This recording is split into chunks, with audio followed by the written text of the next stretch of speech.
Welcome to Spotlight on Schools. We focus on the Rochester City School District. I'm your host, Jim Strauss. One area that's been becoming a greater part of school practices in Rochester is known by several names. Restorative Initiatives, Restorative Practices, Restorative Justice, whatever you call it, it shows promise in helping to change culture and performance of Rochester City schools.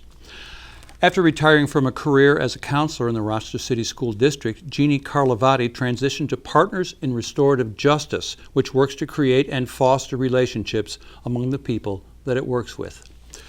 This is our second week with Jeanne Carlivati. Welcome back to Spotlight on Schools. Thank you for inviting me back. I appreciate it. You can watch last week's episode on our website at spotlightonschoolsblog.wordpress.com or on our YouTube channel at Spotlight on Schools. The International Institute of Restorative Practices website at www.iirp.org says this: in schools, the use of restorative practices has been shown to reliably reduce misbehavior, bullying, violence, and crime among students and improve the overall climate for learning. Jeanne, in last week's program, you outlined 4 types of restorative practices you teach and model in your work with the Rochester City School District, as well as other places. Can you briefly review those 4 things? Absolutely. Peacemaking circles, where people come together to build relationships with each other, learn about each other, have fun with each other. The second one is what we call restorative conversations, and these are not meant to take up much time. It's just meant to hold students accountable when they're perhaps not following a school rule. Just using these very quick little things: what happened, who's been affected by what you've done, and what do you need to do to make it right.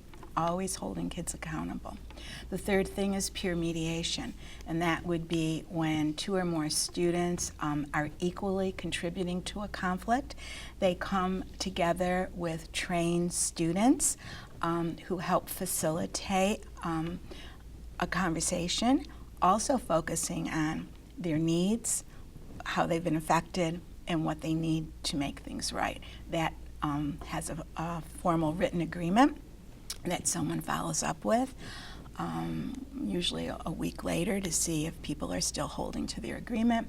And the fourth thing is the more serious restorative conferences, where there is more serious incidents, as you said, of bullying, incidents of wrongdoing, and it includes the students, their families, usually members of the school community. It broadens the circle. With the understanding that when wrongdoing occurs, it doesn't usually just affect 2 people. Other people are affected as well, and it allows everyone to have voice in what happened and how they've been affected and what they'd like to see to repair the harm. Those same questions, whether it's a very minor situation or a more serious situation. So when you put all of those pieces together, that really makes up what we call restorative practices. The relationship building piece first, with the understanding that the more we know about people, the less likely wrongdoing will occur. But when it does occur, then using the circle process again for resolving issues or bringing the mediators together with students in a more formal way.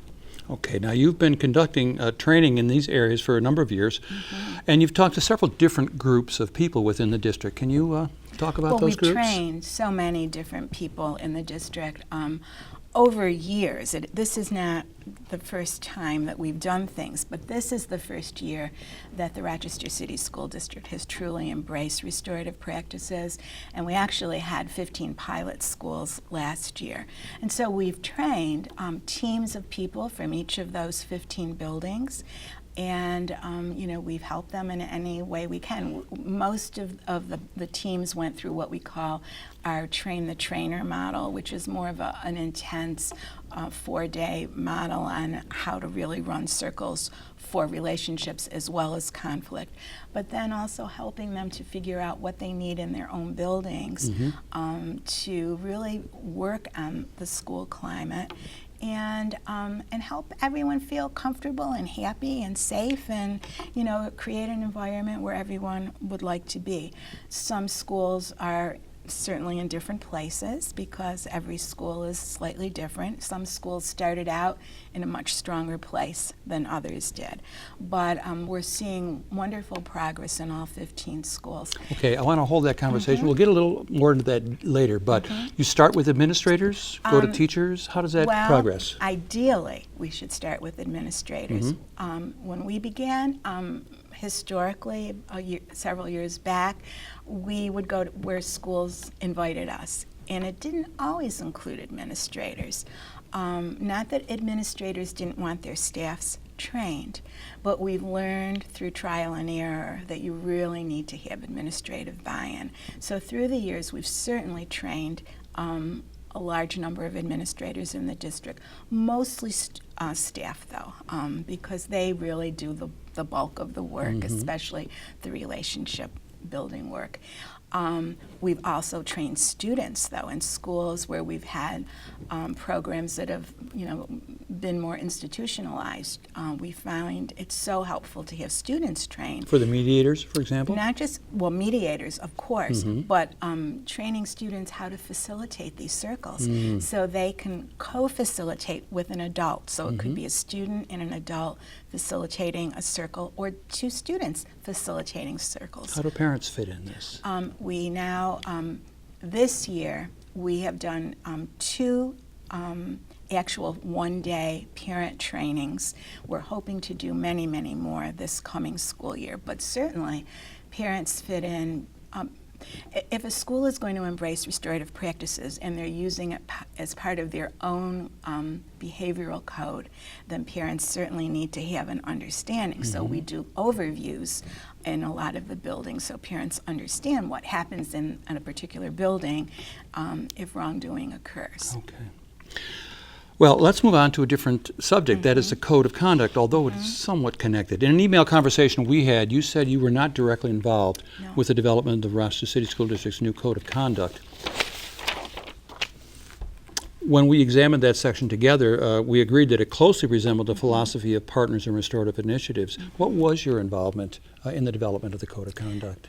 I really can't say that I had an involvement, except that, as I said, this past year, I've had a very close working relationship with the staff at central office, and so several of them are really, working on the restorative initiatives. But to be honest, I'm not even sure how much input they had into the code of conduct. I really think it was, a lot of community initiatives, different people in the community coming together, doing research just like you've done to figure out what works in buildings and restore. And also, and in 2014, I believe, the federal government did send out a directive to all large urban schools saying that you need to figure out a different way to handle discipline because so many students were being suspended. And of course, they went as far to say they would stop providing federal funding or withdraw some of the federal funding if they didn't start doing different things. And one of the things that they recommended was restorative practices. So I think that's what really got people to begin saying, all right, maybe we need to really take a strong look at this then. Okay, we're going to take a break now. When we come back, we're going to talk about how they've been applied to East High. So don't go away. We'll be right back.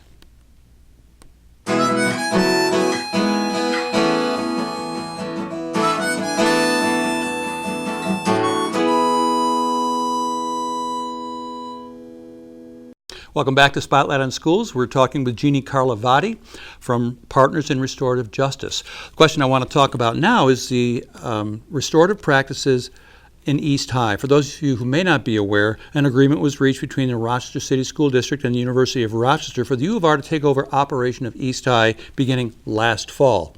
Last month, East High Superintendent Sean Nelms made his report to the Rochester School Board. A couple of data points stood out. First, the percentage of 9th graders expected to advance to 10th grade was 85%, which was up from about 50% in years past. This is an important statistic because if some kids have stayed back 1 year, they will be of age in 9th grade to drop out.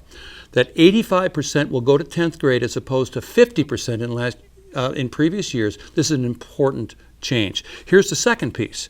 The number of out-of-school suspensions was 181 this past year, which was down from 1,002 from last year. All suspensions, both in and out of school, were down by 2/3. The school has targeted these two areas prior to takeover. I think these are due, at least in part, to restorative practices put in place there. What has been your involvement in the East High plan?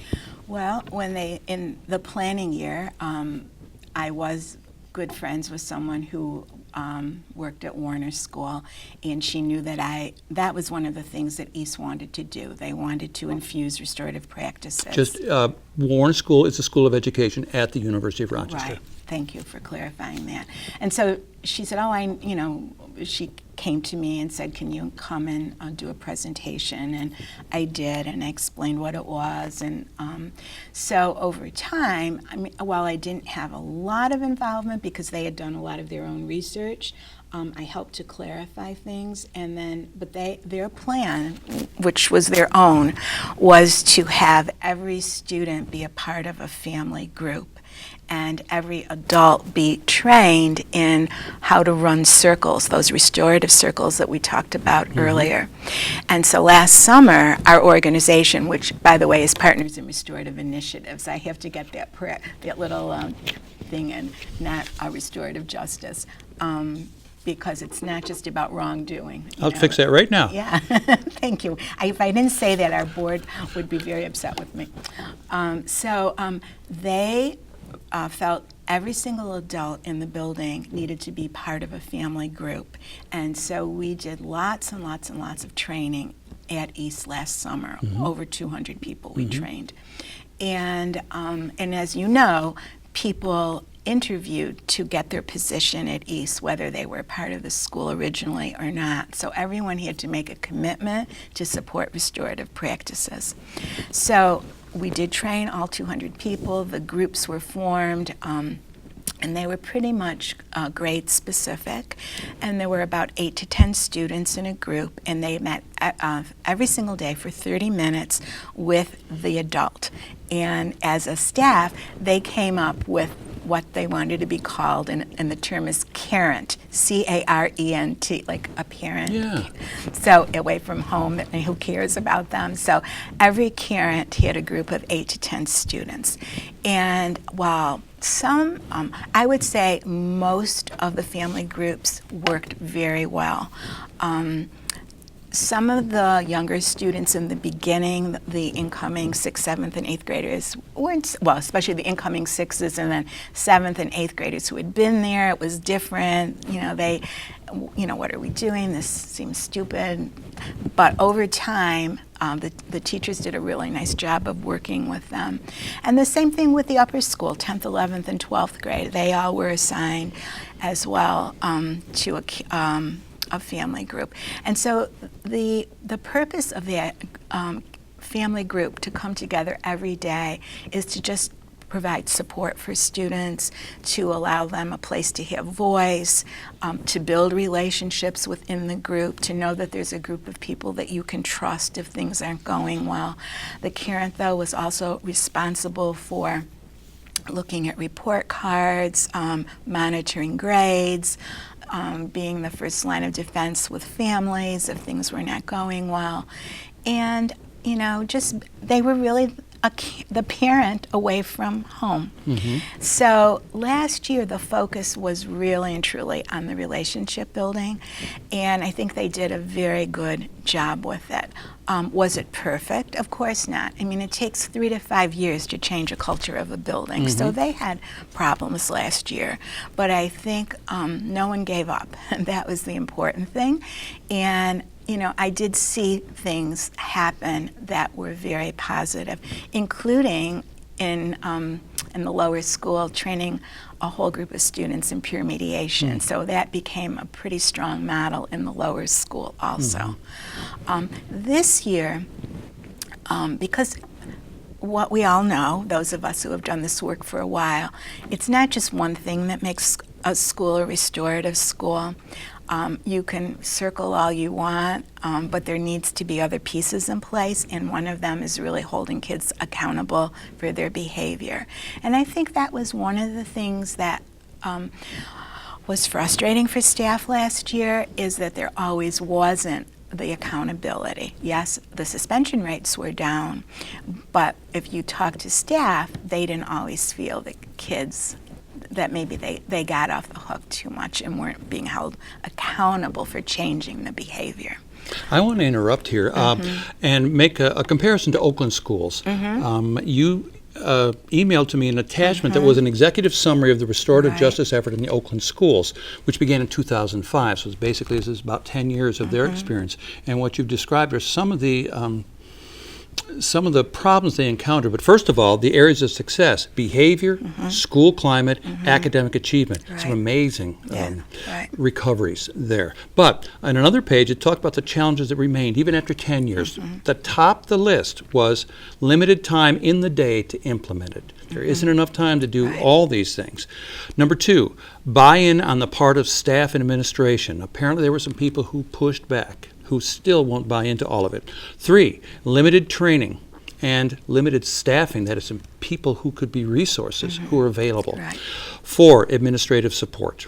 5, consistency in application. I'm guessing what that is that it's consistent across the building. Every teacher, every administrator, every custodian, every lunch monitor is applying the same rules. And only 6 was the student attitudes pushback.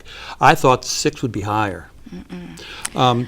I think students want to feel safe. They want to have a secure place. They expect that the adults will take care of them, to be honest.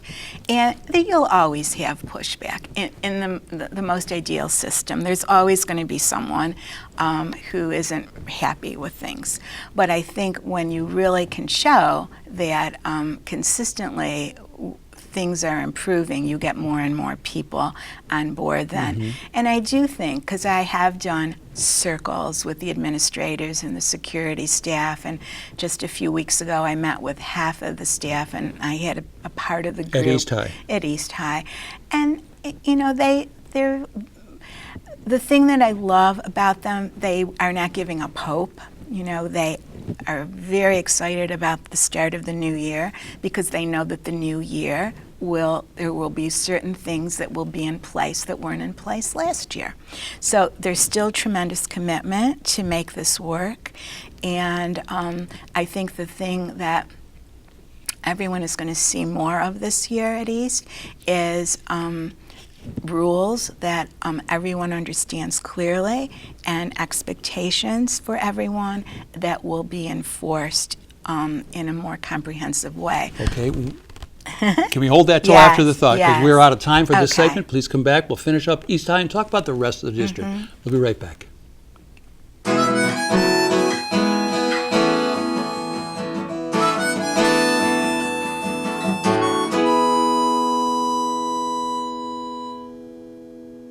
Welcome back to Spotlight on Schools. We're talking with Jeanne Carlivati of Partners in Restorative Initiatives. Thank you. We had been talking about East High. We'd also talked about how your organization is working with 15 other schools. I also read that several more schools will be getting comprehensive training in restorative justice. Can you talk about that? So this year there were 15 pilot schools, a whole variety of elementary schools and some high schools. And I already mentioned that we had done, like 4 days of training and helped them with other things. So this year, more and more schools are really interested in getting training for their staff as well. And we know that we're going to be adding at least, I think, 6 to 8 schools who will be joining the other 15. We'll do similar kinds of things with training staff. One thing that I also wanted to mention, because the City School District really supported this year, we trained every single psychologist, social worker, and school counselor in the district. Wow. And so they're in all 70 plus schools. And so they really have a good sense of how all of this works. So the understanding is that even if it's not one of the pilot schools, there are personnel in every school that knows how to run a circle if a circle needs to be held for wrongdoing especially. Okay. So, you use the word comprehensive. Because now you've been doing this a while, are you going to start with administrators? Are you going to start with teachers? Well, we always, if we're working in a school, we always say that the administrators have to be a part of the training. That was one thing we learned from Oakland. They began with administrators. We began with staff when we first started doing this work, and I think we went about it the wrong way. I think administrators have to buy into it, or it's agree. not going to work. Yep. Absolutely. Okay. And we have done some training this summer already on restorative discipline for administrators. We've done 4 days of training this summer. So we're beginning, and we'll add more into the mix next this coming school year. And actually, August 16th, several of the principals who are really embracing this are going to be training their colleagues in restorative discipline a whole day for the principals. Okay. I want to bring in some data that you pointed me to. In 2014, a panel of 26 national experts in this area made a presentation to Congress. Here's a couple of their findings. First, schools with low suspension rates have higher test scores compared to similar schools, that is, same demographics, economic, racial, of those with high suspension rates. So the suspension rate is very important. Here's the second one. Suspension differences are caused by differences in school policy and leadership, not necessarily by student behavior. So it's how we approach the behaviors that makes the difference. Now, the things that we've talked about, what stands out? What do you want to mention? Well, you mentioned something about suspension rates in 9th grade. Yes. There is a very staggering statistic on that. Students who are, and this is a national statistic, students who are suspended 1 or 2 times in 9th grade have a 3 times higher likelihood of dropping out of school. And of those kids who drop out, they have a 3 times higher likelihood of being incarcerated.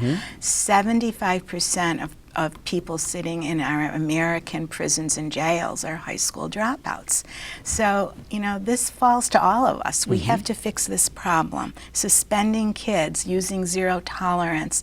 There's not an iota of proof that zero tolerance changes behavior. What it does, it helps kids get angrier and feel that they don't have a place in the building. It pushes them away. Restorative practices hold students accountable for what they've done. We all need to clean up our messes and make amends when we've done something wrong, but it allows us to be welcomed back into the school community. There's the difference. So when you look at statistics that show that schools that suspend less have higher academics, it just goes hand in hand. If you feel, kids are not breaking school rules who feel they have a place. They're there, they're doing their work, they're being successful.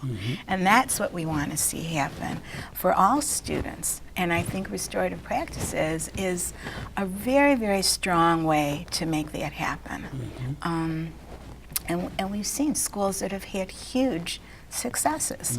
So, and the other thing that I want to talk about too that is going to be happening this year is in most of the schools that have 7th grades, and a lot of our K-8 there's a lot of K-8 buildings in the district now, and then there are high schools that have 7th grade. They're all going to have something called a help zone, and it's going to be a place where students can actually come and reflect on their behavior before they would get even sent to a discipline office, because sometimes we all mess up sometimes, or we all get upset about things. We don't always understand how to control our behavior. But by having a place where we can go and cool down, and there's someone there who can talk to us and help us figure out a better way to be, wouldn't that be a nice way to move forward rather than saying, you're in trouble, get out of my classroom?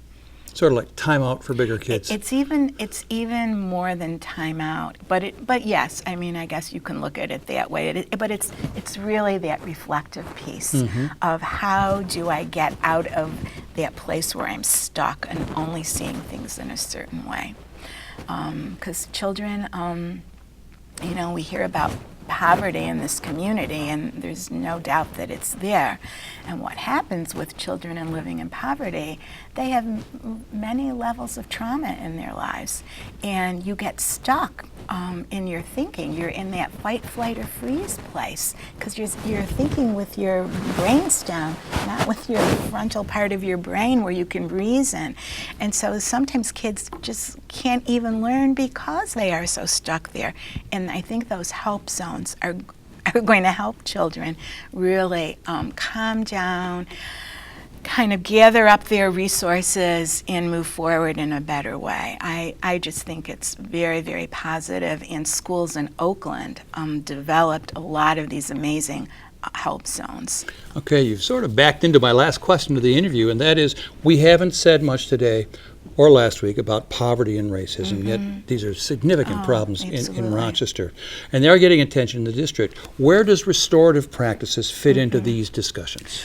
Well, we call it how do we help schools become trauma responsive? And we have 2 minutes left. That's all part of the restorative work, giving children an opportunity to have voice about the things that are upsetting to them, but also helping them reflect on other ways of being. When we talk about making amends, cleaning up messes, that's all part of reflection of how we do over things, and not be penalized for it, but say, great job, now can you do it, again and again and again. It's teaching behavior. I'm going to end on this. Discipline comes from the Latin root word that means to lead in the right direction. And it's very different from punishment. And so restorative practices is all about leading people in the right direction. So that's what we're hoping will happen. Okay. Well, if people want to learn more about restorative practices or wish to contact you, give us some contact information. So our organization is Partners in Restorative Initiatives. We're located on Hillside Avenue. Our phone number is 473-0970, and our website is www.PIRI, which are the initials for Partners in Restorative Initiatives, PIRI.org. And that's how you can contact us. Well, thank you for appearing today on Spotlight on Schools, Jeanne. It's been great. Thank you. All right, we've been talking with Jeanne Carlivati of Partners in Restorative Initiatives. See, I typed it here right. All right. You can watch this and other episodes on our website at spotlightonschoolsblog.wordpress.com or on our YouTube channel, Spotlight on Schools. Thank you for watching. Good night.